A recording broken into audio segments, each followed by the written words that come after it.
Oke, hari ini kita coba bahas bagaimana ragam pasar. Pasar, apa itu pasar? Anda tahu nanti apa itu pasar dan bagaimana peranan pasar ini terhadap pangan. Ini harus menjadi capaian perkuliahan kita hari ini ya.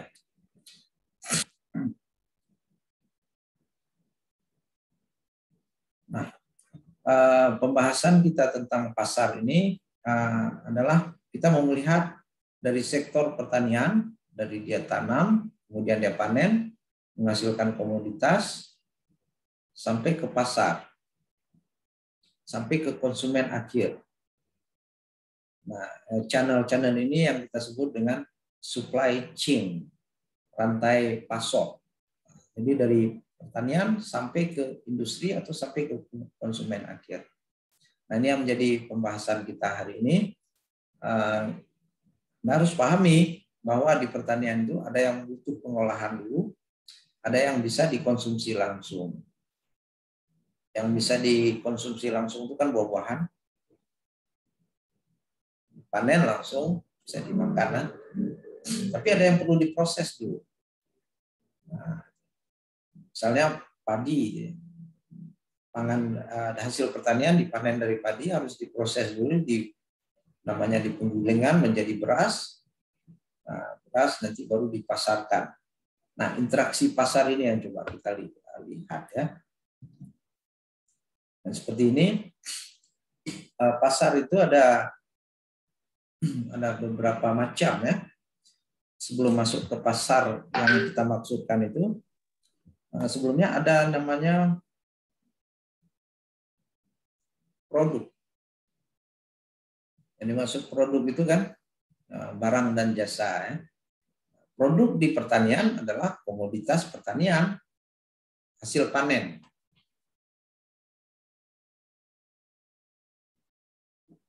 Hasil panen ini digunakan untuk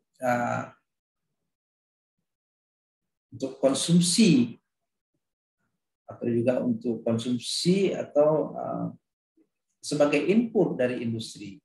Input itu bahan baku ya. Jadi dikonsumsi oleh industri atau dikonsumsi oleh konsumen langsung. Jadi ada yang dikonsumsi oleh industri itu namanya pasar industri. Nah, seperti pasar industri penggilingan ya. Penggilingan padi. Nah, itu kan ada industri penggilingan padi, maka dari hasil panen langsung dibawa ke penggilingan padi atau langsung ke pasar ke konsumen akhir. Konsumen akhir ini yang mengkonsumsi langsung produk dari pertanian. Nah, ada pasar penjual. Pasar penjual ini maksudnya dia tidak langsung masuk ke industri, tetapi dia menjual, terjadi interaksi dulu ya antara petani dengan yang kita sebut dengan agen. Nah, agen-agen inilah yang akan membawa ke pasar konsumen atau juga ke pasar industri. Nah, seperti ini yang akan coba kita lihat ya. Nah, pasar konsumen Anda bisa lihat definisinya ini, sekelompok pembeli yang membeli barang-barang untuk dikonsumsikan, bukan untuk dijual kembali. Sedangkan pasar industri, dia membeli barang-barang itu atau barang-barang pertanian tadi sebagai input untuk dia proses kembali, memiliki nilai tambah, menjadi barang akhir. Misalnya yang paling sederhana, kalau kita contoh, industri penggilingan padi tadi. Nah, dari penggilingan padi bisa juga masuk ke industri tepung. Jadi dia tepung beras. Seperti itu. Nah, jadi pasar yang harus dipahami adalah interaksi antara pembeli dan penjual. Jadi pembeli yang dimaksud sini tidak hanya pembeli yang mengkonsumsi akhir masyarakat, tetapi juga industri atau juga para agen ya. Nah, ada pasar penjual yang terakhir. Ini yang agen yang saya maksud itu. Ada individu-individu yang terorganisir maupun yang tidak terorganisir membeli barang-barang atau komoditas pertanian tadi untuk dijual kembali. Nah, ciri-ciri ini bisa kita dekati dengan struktur pasar. Dalam struktur pasar kita itu kan ada namanya pasar persaingan sempurna, ada monopoli, dan ada persaingan monopolistik, serta oligopoli. Ini coba Anda lihat lagi ciri-cirinya. Nah, yang disebut dengan pasar itu apa sih sebenarnya? Tempat bertemunya penjual pembeli, Pak. Penjual dan pembeli. Oke. Beli. Ada yang lain? Menambahkan? Oke, sudah benar. Ada yang mau mempertegas lagi dengan lebih spesifik? Pembeli ini siapa?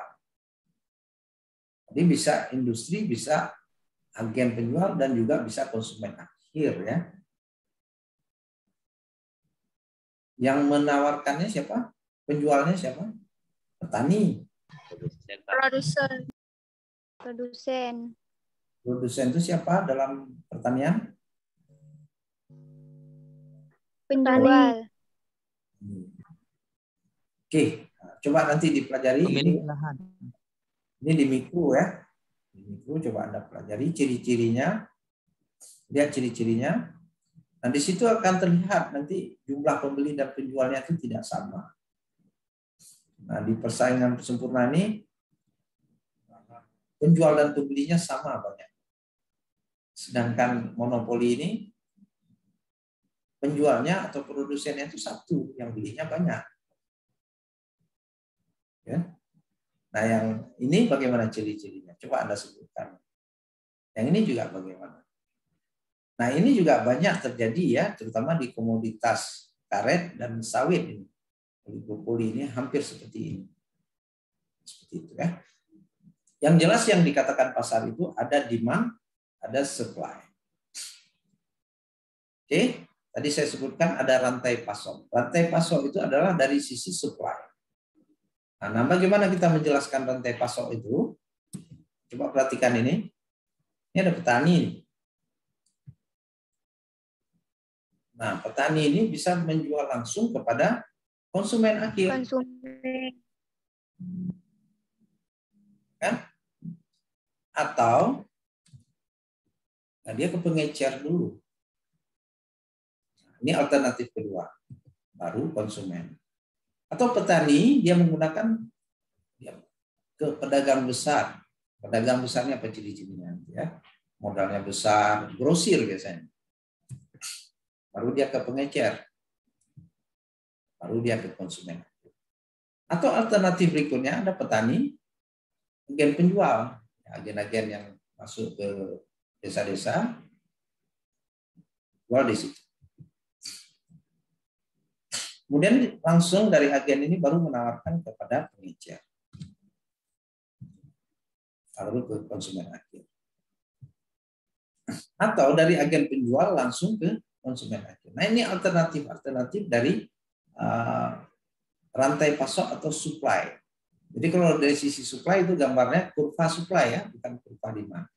Yang ini kurva demand. Yang ini supply. Tapi ini juga supply dari sisi ini. Ini menjadi demand dari sisi ini. Sedangkan ini berubah perannya menjadi demand kalau dia menghadapi dengan petani. Maka petaninya adalah supply, pedagang besarnya adalah demand. Begitu. Dan demand dan supply. Demand permintaan dan penawaran, kan gitu kan. Demand supply, ya. Oke, coba saya ilustrasikan dalam ini, ya.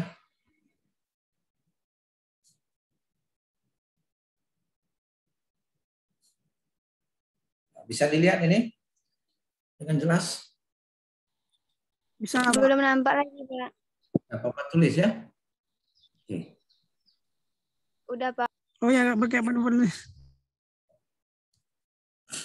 Papan tulis dalam Zoom, ya, namanya papan tulis, whiteboard.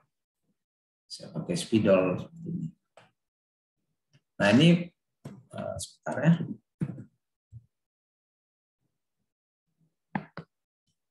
Perhatikan ini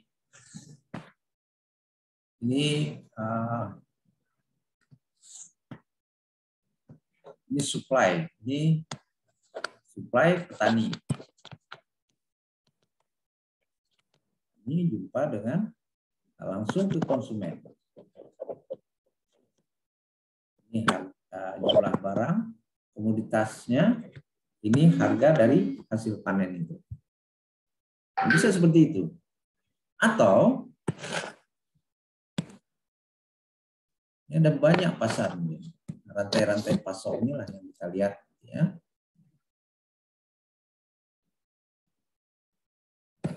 Ini supply.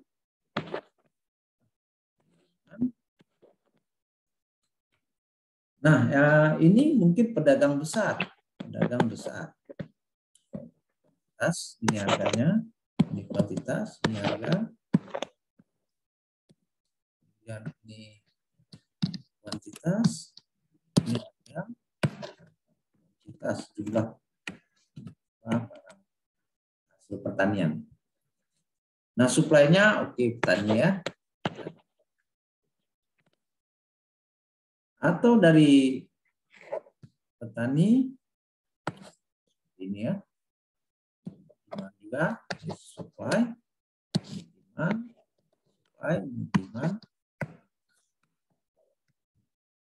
Nah, ini bisa dari pedagang besar ke permintaannya industri, yang membeli industri. Nah, industri ini nanti menghasilkan barang dan jasa lainnya, misalnya tepung. Nah, ini industri tepung. Yang membeli siapa? Masyarakat, konsumen kan? Atau bisa jadi langsung nanti ada rantai dari supply industri ini masuk dia ke permintaannya ke pengecer dulu. Masuk ke pengecer. Jadi nggak langsung ke pasar. Nah, proses dari sini kemari ini namanya rantai pasokan ya. Atau disebut dalam bahasa Inggrisnya supply. Rantai itu chain bahasa Inggrisnya ya. Supply chain. Ini banyak penelitian-penelitian, Anda bisa lihat jurnalnya. Semakin panjang rantai pasok ini, maka semakin besar biayanya. Jadi kalau bisa dipangkas ini ya, jangan terlalu panjang. Nah, ini yang menyebabkan pertanian itu kadang-kadang tidak efisien. Tidak efisien karena terlalu panjang rantai pasoknya. Bagaimana menciptakan efisiensi? Salah satunya ada memangkas rantai pasok. Jadi tidak terlalu panjang sehingga menyebabkan banyak biaya ekstra. Sebelum saya lanjut, ada yang mau ditanyakan? Pak, Silakan. bedanya sama rantai pedagang besar sama agen itu, agen penjualannya itu apa, Pak? Kan sama-sama penyalur utama. Penyalur Ya. kedua maksudnya. Ya. Nah, kalau agen itu kan seperti kalau bahasa Acehnya itu di muge namanya. Dia ambil dari petani, dia punya modal sendiri, dia beli ke pedagang besar. Itu biasanya grosir. Jadi modalnya besar, dia beli dalam partai besar, dia jual lebih murah dari pengecer. Sedangkan agen ini dia biasanya turun langsung ke desa, turun langsung ke wilayah-wilayah hasil panen itu, mengantarnya ke pengecer. Misalnya dengan mobil-mobil itu kan, langsung dia bawa ke pengecer atau ke pedagang besar. Artinya membantu peran pembelian dari pedagang besar. Nah, seperti itu. Jadi yang membedakannya apa? Modal. Pedagang besar ini retail itu pengecernya, grosir itu dia modalnya besar dan dia bisa jual murah. Biasanya pedagang besarnya akan jual pada pengecer. toko-toko atau kios namanya kan. Nah ini dia hasil pertanian. Nah rantai ini sampai kepada konsumen itu bisa berupa produknya langsung bisa dikonsumsi. Misalnya petani menghasilkan buah-buahan langsung konsumsi. Atau petani menghasilkan buah-buahan dibuat sirup dulu oleh industri baru dikonsumsi. Dan nilai tambah di situ kan. Sirup nanas, buah-buahan itu. Nah, seperti itu dia. Nah, ini alternatifnya. Mana yang mungkin terjadi ini perlu penelitian. Anda lihat rantai pasok misalnya pemasaran durian di barat selatan ini. Bagaimana dia? Beberapa banyak jaringannya. Apakah langsung ke konsumen atau ada pengecer atau ada grosirnya itu ya. Nah, ini bisa dipelajari. Pak, dari keempat rantai tersebut, Pak, yang paling menguntungkan yang mana, Pak? Ya. Dari keempat rantai pasok tersebut, yang paling menguntungkan untuk petani yang mana? Yang paling menguntungkan. Semuanya menguntungkan. Kalau menggunakan agen, maka petani tidak perlu memerlukan ongkos transport. Tetapi harganya lebih murah. Tapi kalau ke petani langsung ke konsumen, itu bisa jadi murah. Bisa jadi juga dia dapat untungnya lebih sedikit. Nah ini perlu diteliti berapa cost-nya itu. Kita bisa hitung kan berapa selisihnya. Oleh karena itu kadang-kadang memang agen ini berperan dalam membantu petani, tapi sekaligus juga berperan dalam menyulitkan petani. Kadang-kadang terlalu murah dia beli kan. Nah ini harus diteliti. Nah kita yang mana yang bagus? Semuanya bagus, tergantung kebutuhan dari petani. Misalnya ya, ada duren, untuk menurunkannya itu membutuhkan 1 kilometer itu ya. Nah tentu kita perlu transportasi durian itu kan di gunung-gunung itu untuk kita turunkan buahnya banyak, tapi tidak ada akses jalan yang bisa. Nah tentu itu kan akan menyulitkan pemasarannya. Nah tentu perlu peranan agen-agen ataupun juga yang bisa memobilisasi itu dengan lebih cepat. Tentu harganya akan lebih murah dengan kondisi alam seperti itu. Jadi kita tidak bisa mana yang bagus mana ini, tergantung kebutuhan dari situasi di lapangan. Tetapi secara logika, apabila petani langsung bisa menjual ke konsumen, ini jauh lebih menguntungkan. Kenapa? Bisa ambil margin keuntungan yang lebih besar. Nah ini akan menjadi pembahasan kita. Misalnya ada kebun-kebun wisata dulu kan, di daerah wisata agro, itu ada kebun wisata, masuk ke situ bayar tiket, ataupun bayar ongkos masuk, dan di dalam boleh petik sesukanya, tapi makannya di dalam. Bisa petik buah mangga, buah jeruk, buah apel. Nah kan langsung ke konsumen, dari pekebun langsung ke konsumen. Nah banyak konsep-konsep pemasaran hasil pertanian yang menarik yang bisa dilakukan untuk menunjang kesejahteraan, meningkatkan kesejahteraan petani. Jadi tinggal kreativitas saja diperlukan. Ada juga dari petani ini dia butuh ke industri, konsumennya adalah industri. Misalnya industri sirup, dari buah pala dibuat sirup pala gitu kan, sirup nanas. Nah ini juga menguntungkan. Kenapa industri ini menguntungkan? Karena permintaannya stabil dia. Tidak tergantung selera, tetapi tergantung pada kapasitas produksi. Kalau mesin yang bisa menghasilkan produksi 1 bulan itu 1000 unit, maka dia butuh bahan baku dari pertanian juga jumlahnya stabil, tidak boleh kurang. Kalau kurang maka tidak efisien industri itu. Akan rugi membayar pekerja dan operasional mesin-mesin di dalam pabrik. Juga industri ikan, perikanan juga begitu. Maka itu peranan industri penting bagi pertanian untuk stabilitas permintaan dan stabilitas harga komoditas pertanian. Kenapa? komoditas pertanian ini cepat busuk, dia kalau terlalu lama laku, maka harganya akan turun. Dia nggak boleh lewat 3 hari ada komoditas seperti itu kan, dia akan busuk, maka kalau udah hari kedua sebelum busuk hari ketiga maka dijual murah. Nah itu kan akan merugikan petani. Maka itu perlu industri untuk stabilitas harga pertanian karena permintaannya stabil. Sedangkan permintaan konsumen masyarakat itu tergantung selera. Nah, tergantung selera dan harga. Kalau harganya tinggi juga tidak laku. Kemudian juga selera lagi terlalu banyak mengkonsumsi ini, kan mungkin orang tidak mau makan dulu kan, makan yang lain dulu. Seperti itu. Oke, kita bahas sekarang marketing margin. Nah, marketing marginnya apa sih sebenarnya? Itu rantai tadi itu, rantai pemasaran tadi itu salah satu aspek dari marketing margin. Margin ini selisih ya, selisih. Nah, dari yang mau dilihat apa harga. Jadi dalam ini different between what company pays to product, what it charge for the product. Nah, berapa yang harga yang selisihnya, berapa yang dibeli dan berapa yang dijual. Jadi marketing margin kalau secara sederhana bisa digambarkan seperti ini. Marketing margin itu harga eceran dikurang dengan harga petani.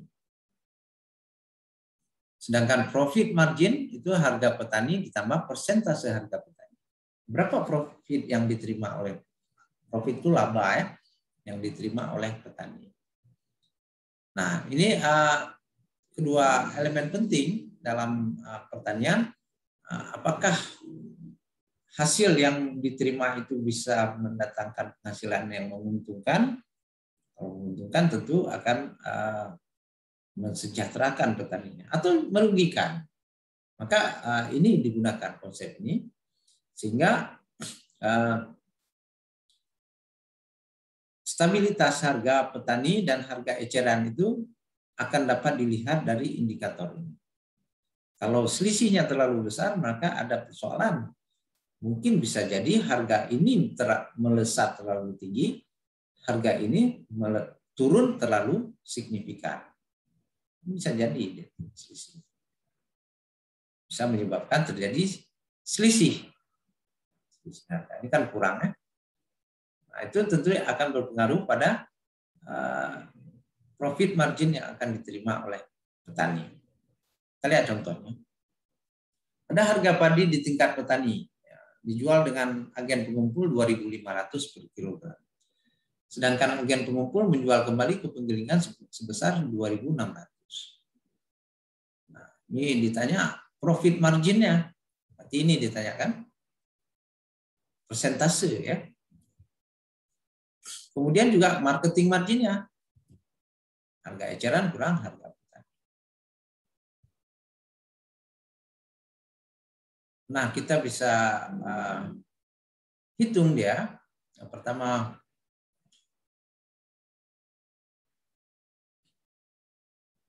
dengan melihat profit marginnya. Nah, profit margin itu bisa kita hitung seperti ini. Ini harga di agen tadi dikurang dengan harga petani per harga petani kali 100%. Maka kita dapat dia 4%. Bobotnya 4%. Nah, ini profit margin yang diperoleh oleh petani. Yang ditanyakan tadi persennya kan kita tinggal balik saja. Marketing marginnya kita tinggal kurangkan harga tadi itu. Harga di mana tadi? Ya, ini harga di penggilingan dengan harga di tingkat petani. Selisihnya ada Rp100. 4% dan Rp100. Jadi Rp100 di sini ada biaya transport di sini, ada biaya angkat yang mengangkat padi itu, yang di situ kan. Nah, petani sendiri mendapatkan dari transaksi ataupun aktivitasnya adalah sebesar 4%. 4% ya. Jadi gampang kan? Nah, ini bisa kita hitung terus. Kita lihat perkembangannya dari setiap tahun. Setahun itu kan ada 2 atau 3 kali ya musim tanam. Tapi biasanya 2 rata-rata itu, belum sampai 3. Nah itu bisa kita lihat perkembangannya apakah stabil 4% atau turun atau naik menjadi 4,5% atau 5%. Kita hitung dengan cara seperti ini. Nah ini kita bisa mendeteksi apakah petani itu untung atau dia rugi dalam perkembangannya. Jadi keberpihakan kepada petani akan dapat dilihat dari profit margin yang diperoleh. Ada pertanyaan? Silakan. Nah, hitung-hitungan ini bisa Anda buat untuk Anda buat tulis artikel, mari kumpulkan datanya. Data yang diperlukan adalah harga di penggilingan, harga di petani. Nah, cari angkanya. Nah, Anda bisa plot nanti gambarnya dari tahun ke tahun. Setahun itu ada 2 kali kan? Musim tanam kalau padi. Nah, begitu juga nanti buah durian itu setahun sekali lah. Coba lihat tahun sekarang berapa profit margin yang diperoleh. Ini untuk petani ini ya. Yang kita lihat petani. Seperti ini. Nah, dengan formulasi sederhana ini Anda bisa melemparkan isu ataupun juga mencari isu-isu yang menarik dan bisa menemukan solusi-solusi akademis yang diperlukan. Ini tentu harus ke lapangan, kita harus tahu. Oke. Nah, ini juga diketahui profit marginnya diketahui 3,5%. Yang ditanya adalah berapakah margin yang diterima pedagang pengumpul. Nah, ini lain lagi nih. Kemudian berapa profit margin yang diterima pedagang pengumpul bila transaksi terjual 1 ton. Dengan cara yang sama, nah, ini terbalik lagi kan, kita bisa hitung dia 3,5% kali 1.200. Maka diperoleh setiap marketing marginnya itu adalah 42 per kilogram. Seperti ini gampang nih kan. Revenue-nya itu kan harga dikali dengan kuantitas. Jumlah. Ini kan ada 1 ton kuantitasnya. Yang harganya berapa? 1.200 ya. 1.200 dikali dengan 1 ton. Karena ini ditanya kilogram, maka kita harus ubah 1 ton itu sama dengan 1.000 kilogram. Gitu.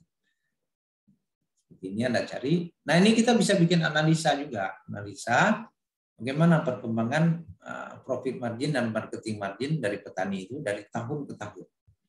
Atau dari kalau ada datanya dari bulan ke bulan, Anda bisa tuliskan satu dan akan terlihat di situ masalah-masalahnya dan Anda bahas, berikan solusinya. Ada pertanyaan? Nah, jika tidak ada pertanyaan, coba dikerjakan latihan tugas ini.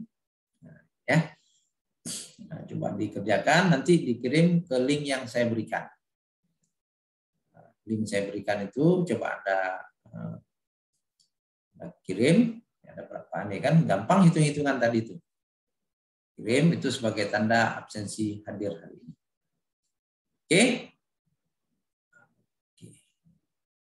Jika tidak ada pertanyaan, kita akhiri. Langsung Anda masuk ke Google Classroom, kerjakan latihan tugas ini seperti yang sudah saya contohkan. Ini harus banyak latihan ya, banyak latihan supaya Anda betul-betul dapat ini persoalannya apa. Kalau bisa nanti diberi analisanya, beri analisa hasil perhitungan. Nah itu yang jauh lebih penting. Saya kira demikian. Assalamualaikum warahmatullahi wabarakatuh. Waalaikumsalam warahmatullahi wabarakatuh.